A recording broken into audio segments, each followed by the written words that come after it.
So this is just an example of your inventory. This is a static inventory, obviously. It's just a text file. It's in INI format. It talks about web servers at the top. Maybe you're managing web servers or proxy servers, as well as database servers. And then below that, it says all DB servers. Perhaps you have a whole suite of DB servers there, and then maybe you have some dev servers, too. Ansible actually recommends to have different INI files for different dev, production, et cetera. You can do it either way. It's sort of up to however you do it in your environment. I'm also going to talk at the end a little bit about how you can do this dynamically in something like AWS or Rackspace or other cloud providers. Okay, but this is one of the key elements to using Ansible. All the hosts that are in your suite or your arsenal are going to be listed in an inventory in one way or another, whether it's static or dynamic. It has an easy command line interface, like I mentioned. This is just a couple of examples. All the commands that you're going to be running start with either Ansible or Ansible Playbook. In this case, you're saying, say, Ansible all -m ping. In that case, you're calling the ping module. And you're saying, run it against every one of my hosts. Pretty simple.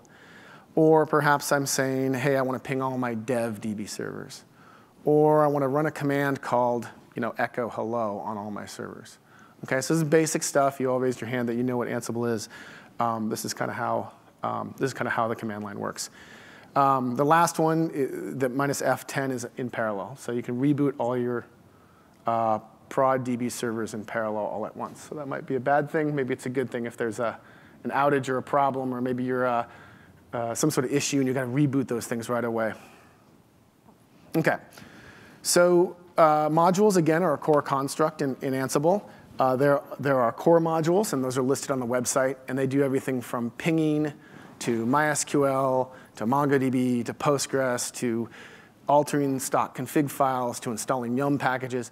There's a module for just about everything you want to do, and it's pretty cool because when you say, hey, I want to go install Perl on these hosts, or I want to go install Python, or whatever it is, there's typically a module that covers those things. And I'm going to talk in a few seconds about the Postgres-specific ones. There's also Ansible Galaxy. Galaxy is user-contributed modules. So if you would like to build your own module, and I've built a couple, you can put them out there, and the rest of the community can pull those off Git and use those. In fact, you can actually even reference those right on GitHub if you want to run the very latest. And so here's an example of one. This one's Postgres privs. It is basically saying, hey, for the DB library, I want to allow select, insert, update to the roles librarian and reader with grant. Okay, so that's a really easy way to say, to give that role those permissions. And what's interesting is you saw on the last slide, I did -F10. I did that in parallel. So if you needed to execute this on 20 databases and ensure that this role existed and these privileges existed on 20 databases, it's a one-liner in Ansible. And so that's kind of the core power of Ansible and databases. If you have a bunch of databases and you don't know what exists on those databases and you need to make them all look the same, Ansible's your Huckleberry. So like I said before, wrapping up all these commands in Playbooks is how you make multiple things happen at one time. Maybe you want to install a package, then you want to edit a config file, and then you want to start a server, and then you want to test a server, something like that. All those commands would be wrapped up in a playbook, and maybe that playbook is called Saturday afternoon rush on database.yaml or something. It's a thing that you've all seen where at the least likely moment that you're out with your wife or your husband or whatever, girlfriend, and you're having dinner and your database all of a sudden goes down because some client workload went nuts, or there's a missing index, or the developer pushed some code, or whatever it is, and you have that fix in a YAML file that maybe stops the database or alters pghba.conf to block people, or whatever your fix is for that. You may wrap that in a playbook, and then it's very easy to rerun that. It's also very easy to communicate that to other staff members.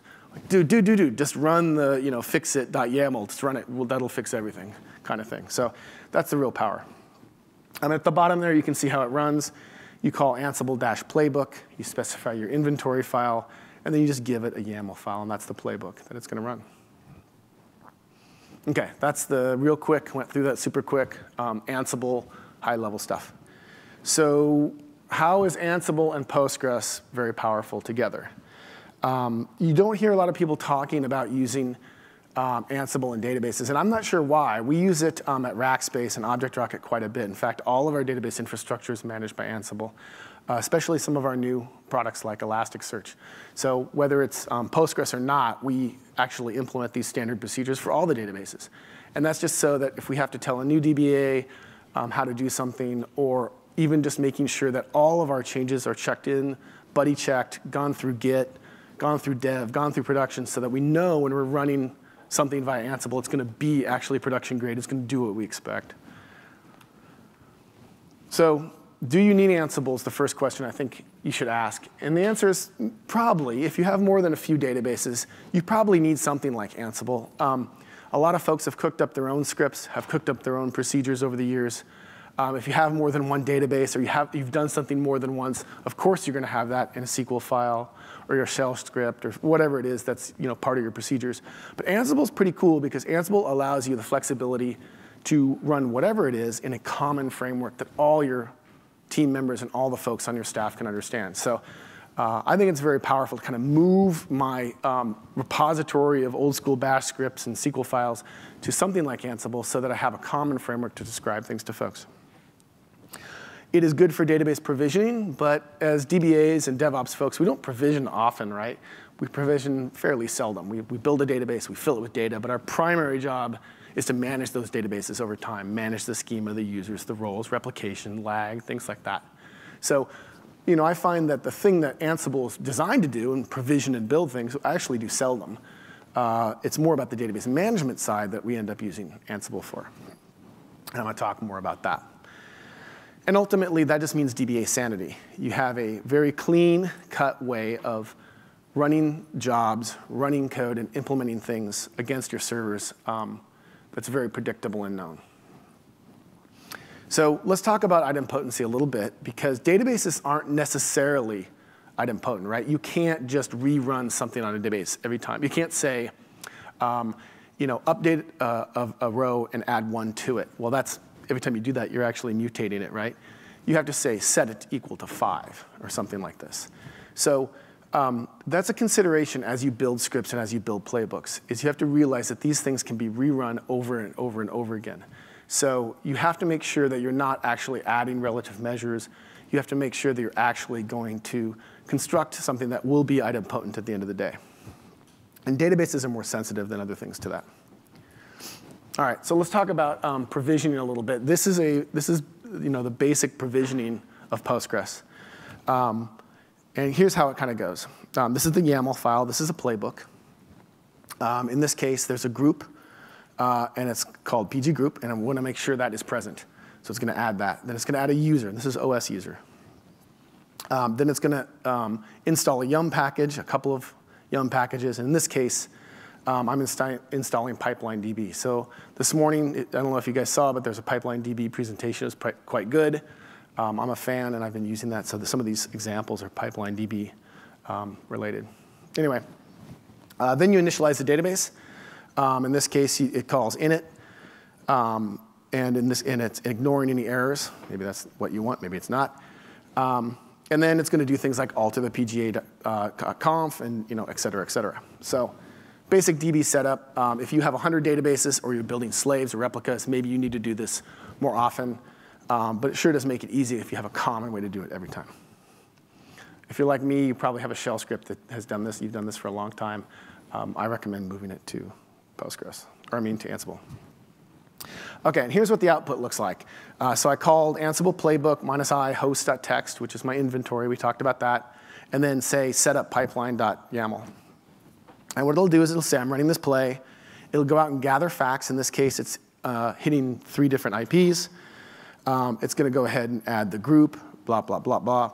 Now, what you'll notice is some of them say changed. So that means it did not have the change. It added the group, or it added the user. And other ones will say it's OK. It already was there. So that's the idempotent component of it. And at the very bottom, you'll see a recap of what happened. And in this case, the very first IP, I had 3 things changed. Nothing failed. Pretty obvious. OK? So that's kind of how the flow works. Pretty simple. So the modules for Postgres, there's a few out there. I think part of me doing this talk is to bring awareness. I don't work for Ansible. I don't have a dog in that hunt, but I do think that Ansible is pretty cool, especially as it relates to databases. And so I've been working on modules myself, and I'd love if other folks pitched in. The core modules that are out there are ones for creating the database, the user, or AKA roles, privs, and a few other things like foreign extensions, like whatever, like Citus data extension, things like that, and a couple more, but they're relatively minor. So in the grand scheme of things, there needs to be a lot more Postgres roles. I think, obviously, setting up replication would be one. Doing backups would be one. There's some obvious ones that are left undone that exist in other database systems like MySQL or MongoDB. The user modules that I talked about, there's Ansible Galaxy, which is like GitHub for modules. And those are user-defined roles and user-contributed roles. And I actually contributed the pipeline DB one. So basically pretty simple. OK, so let's talk about operations and how Ansible can help ops and DBA ops and DevOps. So mostly it is that we either have too many servers, too little time, or too many people to help with the problems, and that leads to mistakes. And so I think that Ansible, or tools like Ansible, can help reduce those problem sets. So I'm going to show a few examples of that. My advice is to set up a management host or two in the DC where you have most of your database servers co-located. So if you're using Amazon, do them in Amazon. If you're using your own data center, do them there, whatever it is. Set up virtual env in Python and Ansible. That's a typical Python thing.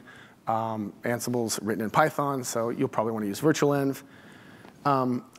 If you use Git, I highly recommend using at least some sort of source code repository, but Git's my favorite and GitHub. And the key there is to really make sure that you have your management code, whatever that is, if it's SQL scripts or shell scripts or whatever it is, checked in there, version controlled, as part of your day-to-day operations. Because Ansible, and I'm going to show a couple examples of this, is very powerful with source code control systems like Git. And then standardize your inventory. So if you have 100 hosts out there, some of them are on Amazon, some of them are in your DC, some of them are dev servers or your laptop or whatever they are. Make sure your inventory file is also in source control. It's checked in, double-checked, et cetera. And then the one prerequisite you'll need to make sure happens is that every one of those hosts is going to have an SSH key on it. Now, maybe you use the root key on everything. Maybe you don't. You use the Postgres keys. However you do your own key infrastructure, I'm not going to tell you how to do that. But you want to make sure that you standardize it across the host. That's the thing that Ansible uses to get out to the host to implement the YAML files. So it kind of looks like this. This is a real common setup. You'll have a management host. You'll have your inventory file. You'll have different regions. And you'll have prod, dev, staging, perhaps. And you'll have them by DC or by zone. Okay? And the interesting thing here is that you can span, if you have a hybrid setup where you have a private DC, you have a public cloud, maybe you have some dev servers over in Amazon, maybe you have some stuff in Rackspace, wherever it is, make sure your inventory file actually matches that stuff. Label those out with the tags that I showed earlier, and then you'll have really fine-grained control over your entire infrastructure. So you can say, just go to Amazon and add a yum package to all those things, or just upgrade my slaves to 944, or whatever it is. OK, so let's talk a little bit about some of the things you can do. So obviously, start, stop, initdb, anything with PGCTL, those are great things to do in Ansible. It's always nice to reach out and say, I want to stop every one of my slaves. Or I want to check lag on every one of my slaves. pghba.conf is a sore spot with a lot of people, and has been for a long time.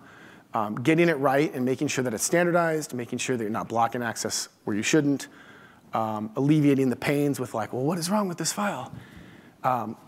Create a common and standardized pghba.conf, save it in Git or GitHub, use Ansible to deploy it. There, you're done. It's simple. Upgrades is another thing that Ansible is great for. Because you can just go out there and say, all my slaves, upgrade those to 944, say. And I want to see how that's going to bake for a little while. Maybe. User management and schema uniformity are another sore spots. Probing every one of your databases to see what the schema looks like and make sure it matches. Maybe there was a code push and you didn't run the SQL to add a column, the DDL, to one particular relation, and now it's not indexed, or now it doesn't exist. Now you're in trouble. So remember, it's idempotency. You want to run it. You want to have that thing go out, execute across all your databases, and come back and say, this thing's different. So let's kind of go through a few one-liners and give you an example of what I'm talking about. So in this case, what I'm doing is I'm saying all my US East production servers, I want to ping them. I'm using a host INI parallel to, and it's just going to come back. This is the most simplistic of Ansible one-liners. And I think what you'll find is if you start using Ansible as a DBA or a DevOps person, you'll start to get good at just pounding these out. You'll be like, OK, show me if every one of my servers is up. OK, show me everything in this zone, blah, blah, blah, blah, blah. And you'll treat whole suites of servers as if they're one. And I think that's where you start to get into the sweet spot with Ansible. You start to think, like, hey, I've got 30 servers out there, but I'm really only issuing one command to have them all do the same thing. OK, so in this case, I'm becoming the Postgres user, and I'm doing select version. OK? So come back and tell me that what the version is on all these servers. So in this case, I want to make sure that I've got the same version across all my hosts. And by the way, that they're up. So if they weren't up, one of them would say success RC, some RC code, and you'd say, OK, 10% of my servers are down. OK, a little bit more interesting, but still not fantastic. But what about make sure the indexes that my application requires are there? So this is a little bit more powerful use case. And remember, idempotency matters. So what you would do is actually issue a create index statement in the background. Right? So you'd say, create index currently, blah, blah, blah, on my table. And you'd issue that on every database. And the reason you do that is you want to make sure that, I want to make sure they're all the same. They all have that index. So you don't say, tell me what indexes are out there. You say, go make sure these indexes are out there. By the way, this is really cool after a push. So developers write some code. The dev system has XYZ index. That has to be out on production. So you can implement that in a YAML file, and you can call it a push script. Run it after the code goes live, and you'll be in good shape. In this case, what we're doing is, so let's say you have a code push. There's your application code version 3 or whatever it is. And let's say there's a set of DDL that goes with that application push. My advice is to implement that in Ansible and put that into a Git repo. So have your developers check in that code. And then actually in Ansible, what you say is, on all my servers, I want you to check out this code and run it. So in this case, I'm pulling version head out. Maybe that's not your convention, but whatever. And I'm running it against every one of the servers. And I'm saying, look, become Postgres. Actually run the v1.5 prod SQL against every one of these hosts to make sure that that exists. And then maybe if you're using best practice, you verify that. You have a SQL file that verifies that. So make sure this index is there. Make sure these columns are there. Make sure the stored procedure is there and compiles and it's OK, et cetera. So to take that a little bit further, another thing you can do is, let's say you get a call in the middle of the night and it says, hey, something's slow, right? And if you have more than one database, this is a common problem. Well, which one is slow? I don't know which database is slow, or all of them slow, or what. But you probably won't get that information. You'll just get some app user saying it's slow. Or maybe your monitoring goes off or whatever. So one of the cool things you can do is just, look, I'm going to run uptime, and I'm just going to see which one of these servers is having a problem at all. And that can help me narrow down which one to log in and do something further with. OK, so in this case, .79 has got a higher load average. So that might lead me in that direction. Now, this is mildly interesting when there's 3 servers. But when there's 30 or 90 servers, it starts to get really interesting. And maybe you use command line tools like grep or sed on top of this to further parse these. The common question comes up, does this stick stuff in a database? Or is there a way to record this over time? The answer is not really. Ansible has some tools, Ansible Tower and some other things that are available to help with this. For the most part, what I do is I just put them in text files and parse those text files separately. So just a tip. All right, so let's talk a little bit about triage. So let's say you like I said, have some bad SQL statement or whatever. And let's say we have our own set of scripts that are triage scripts. In this case, we're selecting the username, that's a typo there, username, waiting, query start, et cetera, from pgstat activity. That might be our go-to de facto script for figuring out if something's wrong. And check that into source control, and then use Ansible to implement it. Okay, so basically what we're doing here is we're saying become Postgres, go ahead and run this script against all my databases, and it's going to actually return the result sets. So before I showed whether it was like it worked or it didn't work, here I'm actually starting to spool out results. And in this case, we can see that maybe there's some bad query there that can lead us into .79. We'll log into .79, or maybe we just kill it remotely, right? So in Ansible, we can actually address one host. We can say, only this one host, I would like you to become user at Postgres, and I'd like you to go ahead and cancel that backend. Okay, so it's another way to do that. How are you getting the output back out? Like this? Yeah, exactly. It just spools it. It's command line, you got it, and see that -O? That gives nice, pretty one-line output. So that's like my de facto query for running that stuff. Does that answer your question? Cool. All right, so let's talk about a little bit more advanced stuff. So just to review there, any more questions on that stuff? We're kind of doing one-liners. We're running SQL scripts via one-liner. The power there is that we're running across everything. We're grepping. We're looking at the results. We're trying to narrow things down, logging in, et cetera. So some other use cases that become more interesting is when I am starting to scale out my clusters. Maybe I'm using pgshard. If I'm doing that, there's been some discussion today with the Citus Data folks about pgshard.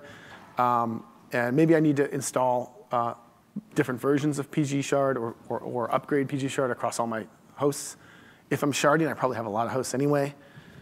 It's also very powerful for backups and cloning and replica creation. So when you create replicas, you're going to want to take a snapshot of that primary. You're going to want to copy that data. You're going to make sure those hosts are exactly the same. Ansible's great for that.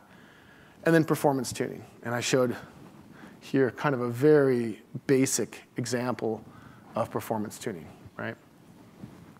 Okay? But ultimately, it just kind of leads to DBA sanity.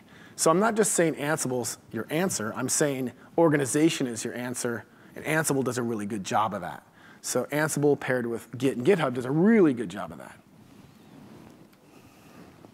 OK, so my advice. Use modules wherever you can. If there are none, make one. So like I said, a backup module does not exist for Postgres. That would be a great thing to do. It would be great to just say, call backup across 20 databases. I just want to take a dump of those things. Or I want to make sure that the actual proper backup is done. Like I said over and over again, Git and GitHub are really powerful when paired with Ansible. Not just for code deployment within your regular app stack, but also within your DBA tool set. So I think that's a nuance that maybe I wasn't super clear about. Build your DBA tool set, whether they're SQL scripts, shell scripts, whatever they are.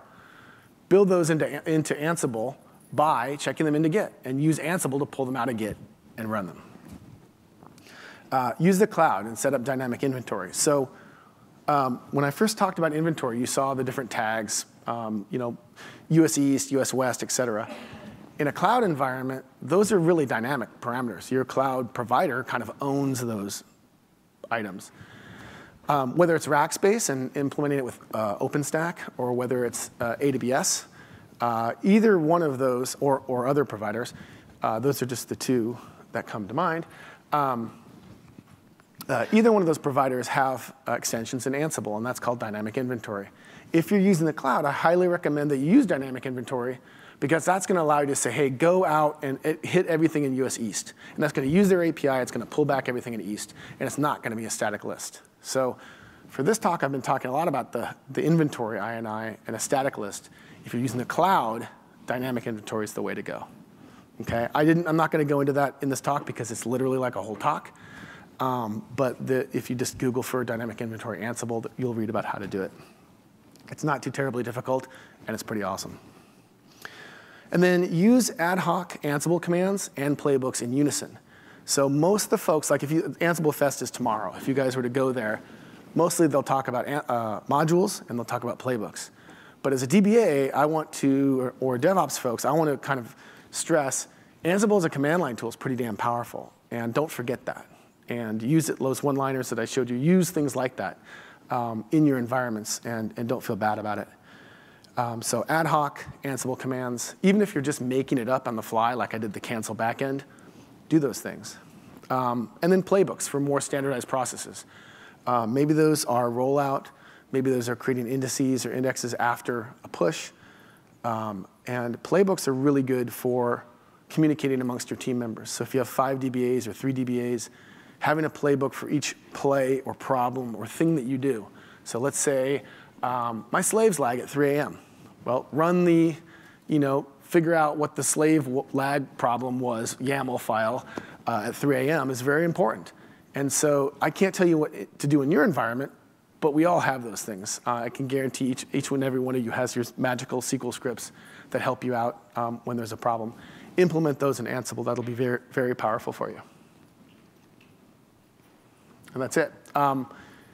If you have any questions, go ahead and hit me at Twitter, or you can just email me. And then that's the role for Pipeline DB if you're interested in what those look like. Questions?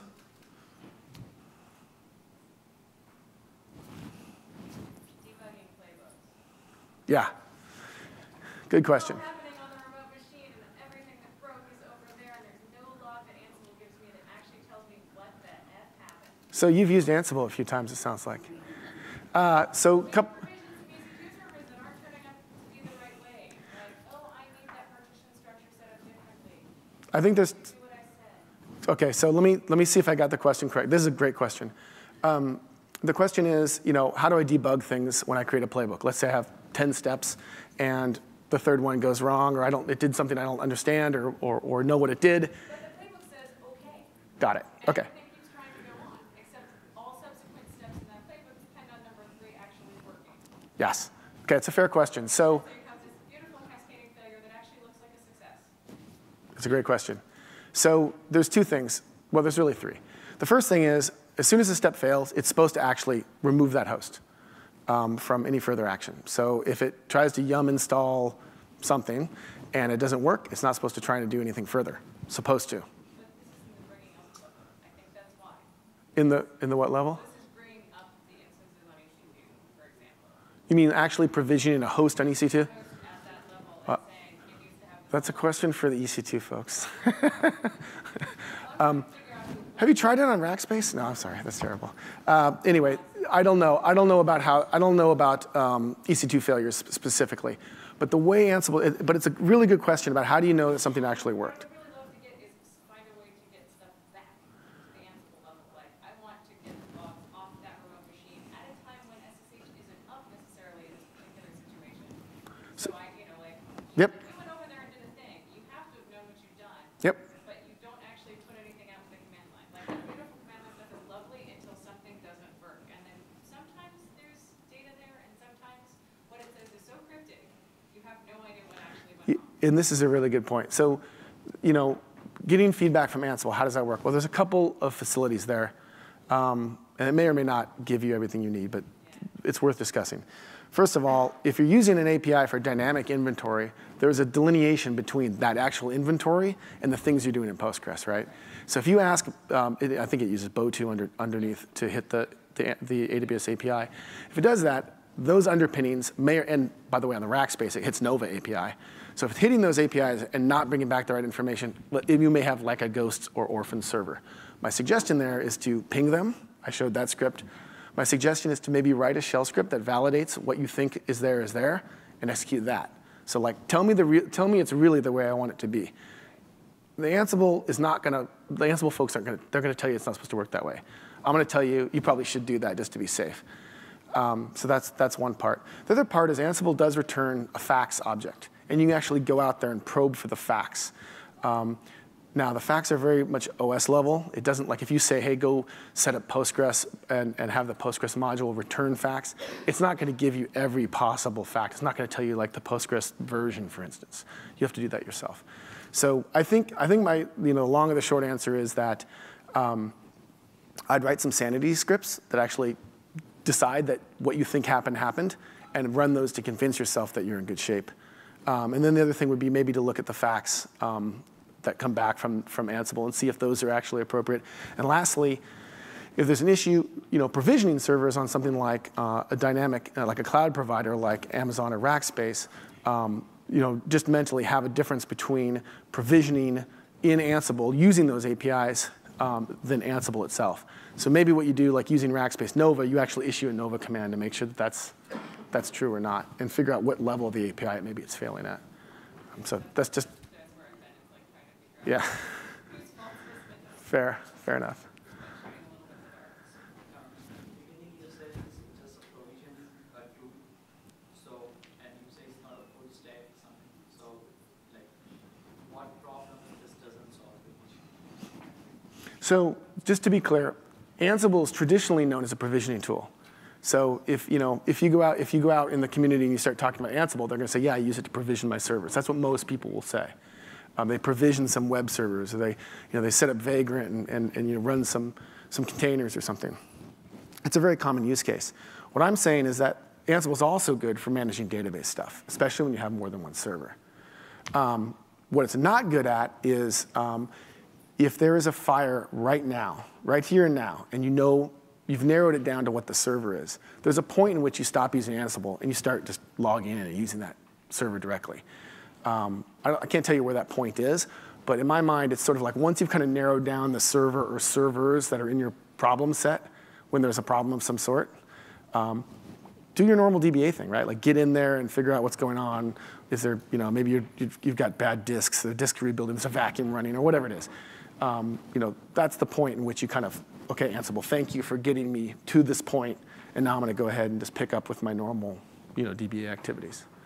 So does that answer your question?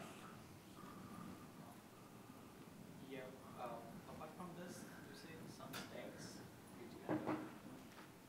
it's not a full stack system, just the provisioning part. So what other things like other tools that provide more?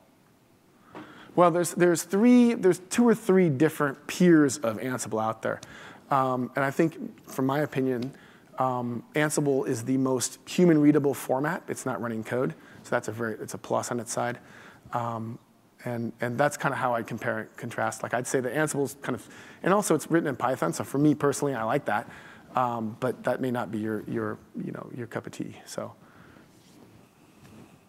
Igor? So in the cloud, an instance may disappear and be replaced any moment, right? So what are the recommendations for building the dynamic inventory? How frequently do it, or you need to do it before each execution? So what would disappear and come back? Yeah, like an instance in the cloud may disappear, right? And be replaced any moment. At least in AWS, I'm not sure how it works in Rackspace, but in AWS, instance may die and be replaced by others. Well, let's kind of go through that. So let's take the Rackspace use case. So I go out and I provision a server using dynamic inventory. I'm going to get back an IP.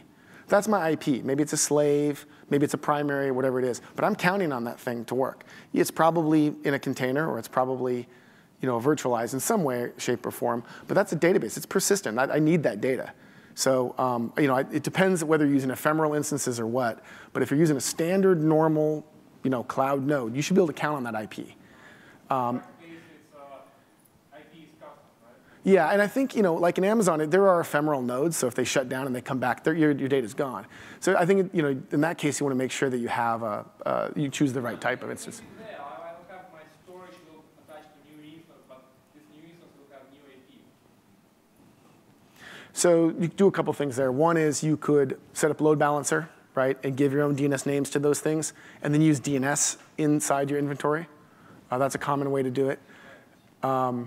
It just depends on what your naming convention is. And I think, just to be clear, those problems exist whether you're using Ansible or not. Ansible's just automating. So I think in this case, I put IPs in my inventory file, which may have been misleading.